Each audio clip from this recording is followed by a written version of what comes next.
Muy bien, muchas gracias. Yo, al igual que mis antecesores, quiero agradecer la invitación a este importante seminario y también agradecerles a ustedes por asistir y interesarse en esta temática que, como lo hemos visto, es compleja y particularmente quisiera yo expresar que no es exacta. Aquí, lamentablemente, las matemáticas, las probabilidades son difíciles de calcular y todos los eventos, por lo menos en la experiencia que tenemos, son distintos.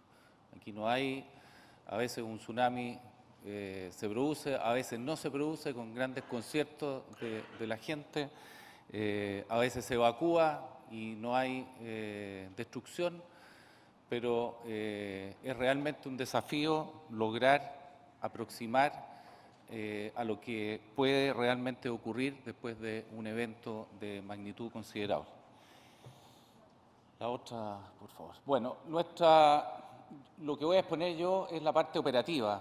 No me voy a referir a los eventos que han ocurrido, porque ya lo han hecho mis antecesores, y el título de la presentación es ver los procedimientos operativos. ¿Cómo nosotros tenemos que enfrentar cuando se produce este sismo que, como sabemos, no se puede predecir, no se puede pronosticar, sino que ocurre? Y lamentablemente, normalmente ocurre en las peores condiciones. Y esa condición normalmente son fines de semana, días no hábiles, en la noche, etcétera, etcétera. Para actuar nosotros necesitamos de la información sísmica, es decir, lo que acaba de exponer el doctor Barrientos, la información del evento del sismo propiamente tal.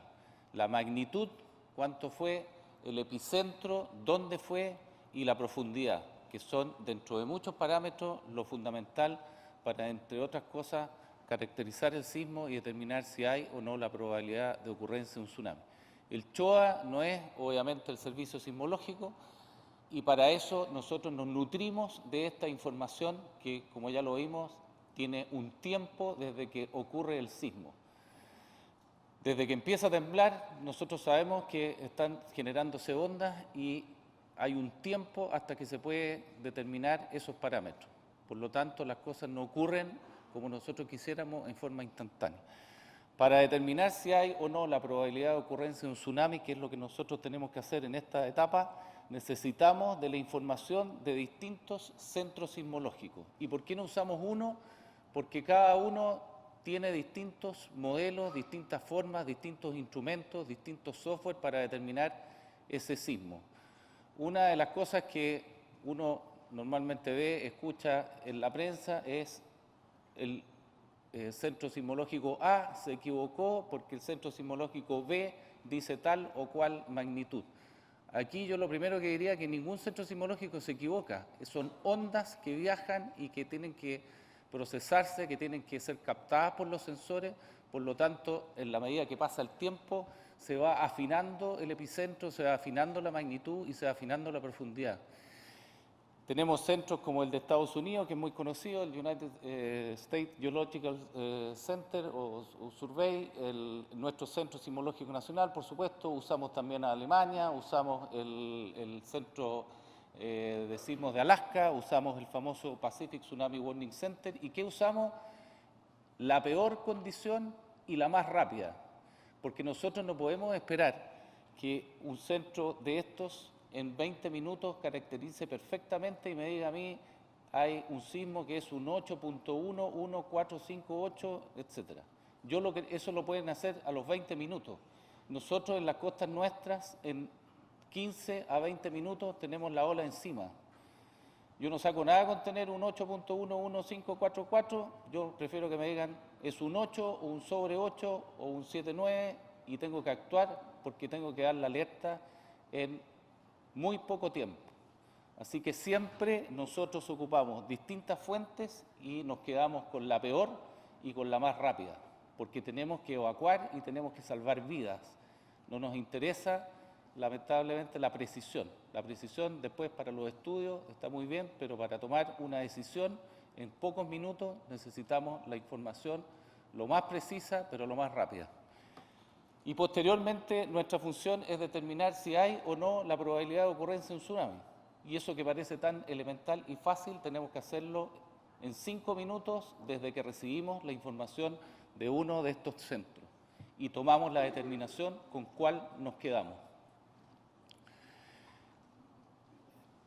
Después de ello, le informamos entonces a la ONEMI, a todas las gobernaciones marítimas y capitanías de puerto y al ámbito naval si hay o no la probabilidad de ocurrencia de un tsunami. Y eso tenemos, como digo, que hacerlo muy rápido. La próxima, por favor. Nosotros lo que hacemos es, una vez evaluado las condiciones y modelado el sismo que ha ocurrido, tenemos 4 estados. El estado informativo, que estamos esperando ninguna variación o variaciones menores a 30 centímetros. Lo que indica esto es que hay un sismo fuerte, obviamente, pero no hay que evacuar ni hay que hacer nada porque no va a producir un tsunami. Me estoy refiriendo a la probabilidad de ocurrencia de un tsunami, obviamente. El estado de precaución, estamos esperando ondas que arriben de 30 centímetros a 1 metro, prácticamente evacuar lo que es el borde costero y principalmente las playas. Eso no significa que hay que salir corriendo para cualquier parte, sino que, insisto, solamente el borde costero, playa, hasta los 80 metros aproximadamente de la playa. El otro estado que nosotros decretamos es el estado de alerta, donde esperamos variaciones entre 1 metro y 3 metros, y el estado de alarma, que es una onda sobre 3 metros. En el alerta, es una alta probabilidad de ocurrencia de tsunami y en la alarma un tsunami inminente. ¿Cómo actuamos hoy día con la ONEMI y qué tenemos protocolarizado? Cuando se produce un sismo, usamos la escala de Mercalli. La escala de Mercalli es una escala con números romanos que va de 1 al 12 y donde cualquiera de nosotros que está acá en la sala y cualquier persona podría ser un informante Mercalli. Por supuesto que hay gente que está más especializada y como lo dijo el director nacional de la ONEMI, tenemos en las direcciones regionales gente que está especializada en determinar esa percepción. ¿Qué es lo que es esta escala Mercalli? Justamente eso. Todos acá, si se produce un sismo, se caen las luces, se cae el techo, se empieza a desmoronar aquí. Vamos a esta tabla y la tabla dice si se empiezan a apagar las luces, se caen las cosas, escala Mercalli 7. Si ya se empiezan a caer las paredes, etcétera, 8, 9, 10, etcétera. Todos los que formamos parte del sistema andamos con equipos de radio que se llama una red especializada P25 que podemos comunicarnos incluso aquí bajo techo entre Arica y Punta Arenas. Por lo tanto, cuando empieza el sismo, nosotros sabemos en tiempo real de que está temblando en alguna parte del país.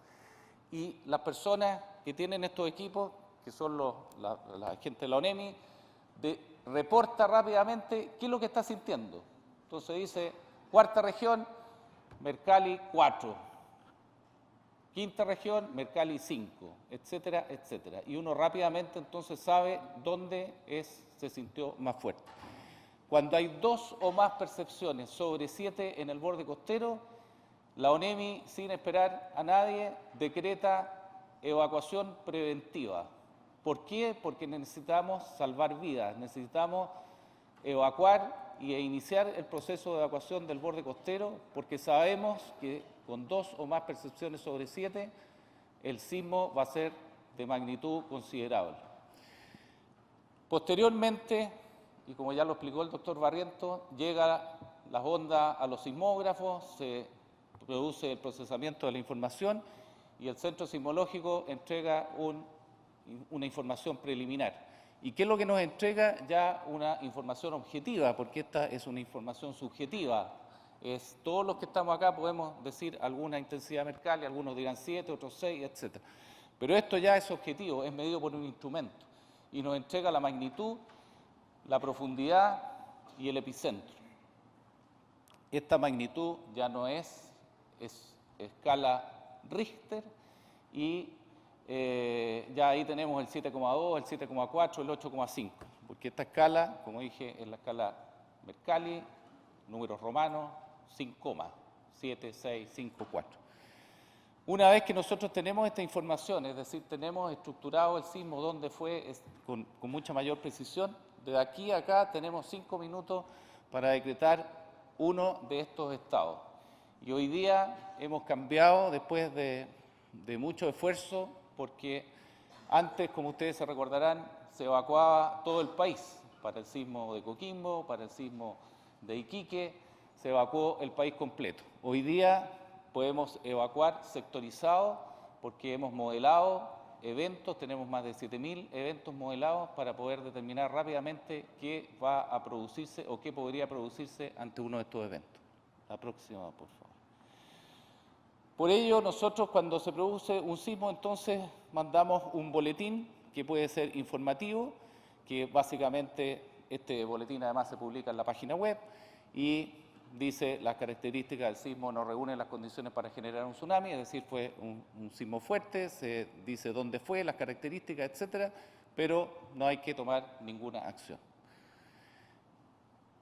Caso contrario, estamos hablando de un sismo aquí en la región, en Chile, digamos, hay una amenaza, hay un sismo fuerte y se entrega un primer boletín sectorizado con los distintos estados, alerta, alarma, precaución, informativo, si es que así da este modelo. La próxima. Posteriormente se genera un segundo boletín donde se expresan las horas de arribo. Este es un cálculo que se hace en base a la profundidad, en base a la distancia. Un tsunami recorre, se demora 800 o viaja a 800 kilómetros por hora aproximadamente desde el lugar de origen y por lo tanto esas son las horas estimadas de arribo. Hay mucha gente también que nos ha criticado y nos dice, oiga, son las 8:23 con 30 segundos y usted dijo que a las 8:23 iba a llegar la ola y no ha llegado. Es una aproximación, es un cálculo y en ningún caso inhibe las acciones que hay que tomar. La próxima, por favor. Y el tercer boletín y los sucesivos, que pueden ser muchos, van entregando más información de lo que se está detectando en las estaciones, de las olas que han arribado, etcétera, etcétera, y cualquier información que esté disponible se va generando nuevos boletines. También tenemos, la próxima, eventos fuera de la cuenca del Pacífico y también los informamos. La diferencia de estos sismos y de estos boletines es que dicen la palabra fuera de la cuenca del Pacífico, porque también cuando emitimos un boletín, aquí nosotros decimos palos porque boga y palos porque no boga, porque no emitimos un boletín cuando hay un sismo en el centro de Europa, nos dicen, bueno, y el CHOA no dice nada. Cuando emitimos el boletín nos dicen que son pajarones en el CHOA, ¿cómo va a llegar un tsunami desde el Océano Atlántico al Pacífico? No tienen idea los del CHOA. Entonces, se emite el boletín, pero dice fuera de la cuenca del Pacífico. Es un informativo. La próxima. En eventos también mayores a 6,5 dentro de la cuenca del Pacífico, como el sismo que hubo en México, como sismos que han habido en Ecuador o sismos que hubo en Fiji hace el fin de semana pasado. Hay que modelar y ya no estamos ante la emergencia del campo cercano, que son aquí en Chile, sino que son sismos lejanos que aproximadamente se van a demorar 8, dependiendo de dónde esté, 8 o 10 horas en llegar. Por lo tanto, tenemos tiempo y lo principal que hay que modelar el Océano Pacífico. El Pacific Tsunami Warning Center y nosotros y otros centros, lo más rápido que se puede modelar son del orden de los 30 minutos, 20 minutos. Y por eso nos demoramos. Si es que el sismo en su primera etapa no va a generar un tsunami, rápidamente salimos con un informativo que dice que las características no generan un tsunami y no ha pasado nada, un sismo fuerte afuera, etc. La segunda opción es que informamos del sismo y que se está en proceso de modelamiento y que se va a sacar un segundo boletín donde se va a informar si afecta o no las costas de Chile. Esto tiene un tiempo, por lo tanto, entre el primer boletín y el segundo boletín van a pasar aproximadamente unos 20 o 25 minutos, producto de que hay que modelar cómo viaja la onda dentro de todo el Pacífico, tiene que pasar por ciertas boyas y el centro de alerta emitir una alarma para todo el Pacífico. Por eso que hay una demora, pero hay que tener la conciencia de que no va a afectar en ningún caso a Chile antes de 8 o 10 horas, etcétera, porque es un sismo de campo lejano. Y la tercera opción es que se emite un boletín informativo y posteriormente, si afecta a Chile, una vez que se ha modelado el Pacífico y, al igual que el campo cercano, se divide por bloques el país y se define qué sectores van a ser afectados. Bien, esta línea no nos pusimos de acuerdo aquí con el doctor Barrientos, pero es el sismo de Coquimbo o de Illapel y muestra cuándo fue el sismo a las 19:54, el día 16 de septiembre del 2015, cuando todos iban preparándose para las fiestas patrias, un fin de semana largo. Se produce el sismo y nosotros en el CHOA recibimos del Centro de Alerta de Alaska un 7,2, a las 19:58, a las 19:59 el Pacific Tsunami Warning Center un 7,9, el Centro Sismológico Nacional un 7,2 en forma preliminar, todos con distintas ubicaciones, y finalmente nosotros a las 20:01, es decir, 7 minutos después, salimos con un 7,9 con el primer boletín. Y después el Centro Sismológico de Estados Unidos un 8,3, el PTWC un 8,3 y finalmente un 8,4. Esta es la peor condición, pero nosotros tomamos la decisión acá. Como ven ustedes, distintas fuentes, distintas magnitudes, y hay que tomar la decisión. Si nosotros hubiéramos esperado este boletín, se hubiese muerto mucha gente en Coquimbo porque no habríamos evacuado oportunamente esperando esa precisión. Esto es lo que vivimos nosotros a diario. Tenemos que tomar decisiones con la información que tenemos, preliminar, la peor y la más rápida, para poder evacuar en menos de 20 minutos, porque en 20 minutos tenemos la ola. El tema de la difusión de la información, y con esto termino, es súper complejo, y por eso que yo les pido que nos ayuden a difundir la información correcta. Aquí tuvimos el fin de semana pasado, si no me equivoco, un sismo 7,9 en Fiji, que después subió a un 8,2, y no es que se haya equivocado el Centro de Alerta del Pacífico ni el Centro Sismológico, se va calculando y se va afinando, y en los medios salió esta información, un 8,2, que está correcto porque después evolucionó, y aquí tienen ustedes, a raíz de este movimiento telúrico, el CHOA, a través de su cuenta de Twitter, no tenemos cuenta de Twitter, informó que no hay riesgo de generación de tsunami, y colocó una información de la ONEMI de un sismo que era posterior, un 6,7, que fue también en Fiji, pero fue bastante después. Entonces parten los tweets y dicen, no era un 8,2, este fue recién 8,2, este fue recién el 6,7, el anterior fue un 8,2, y parte toda la discusión. Por lo tanto, hay que ser bastante preciso en la entrega de la información, porque confunde, la gente pregunta y parte la crítica, se equivocaron. Y aquí, en esta oportunidad, no hubo ninguna equivocación. Se tomó mal la información que está publicada. Tenemos un audio que no sé si se escuchará. Un sismo en Alaska.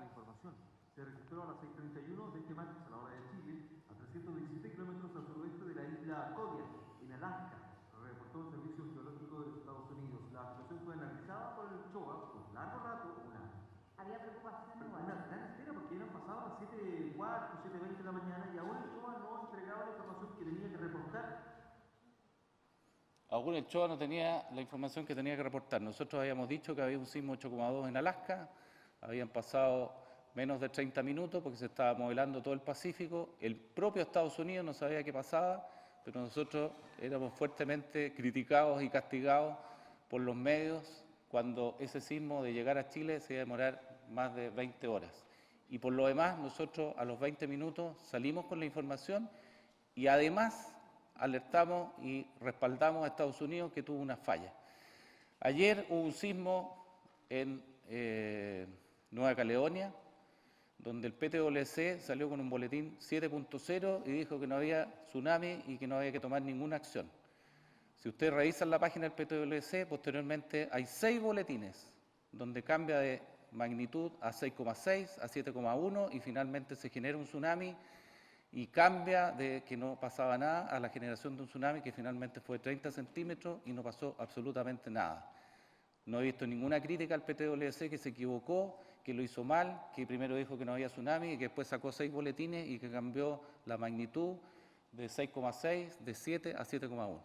Por eso que estos eventos son complejos, evolucionan, la magnitud hay que calcularla en el tiempo, pero nosotros tenemos la responsabilidad de entregar la mejor información y evacuar y salvar vidas oportunamente. Si uno evacúa y no pasa nada, qué bueno, no ha habido ningún deceso y hemos salvado vidas y volvemos todos felices a la casa. Pero lamentablemente se critica, se desconoce y yo los invito a todos a que visiten, vayan cuando quieran, estamos 24 horas durante toda la semana, los 365 días y conozcan en detalle todos los procesos que se hacen. La gente que trabaja en la emergencia no puede pensar en su familia, no puede pensar en sus hijos, no puede pensar en lo que está pasando en sus respectivas casas.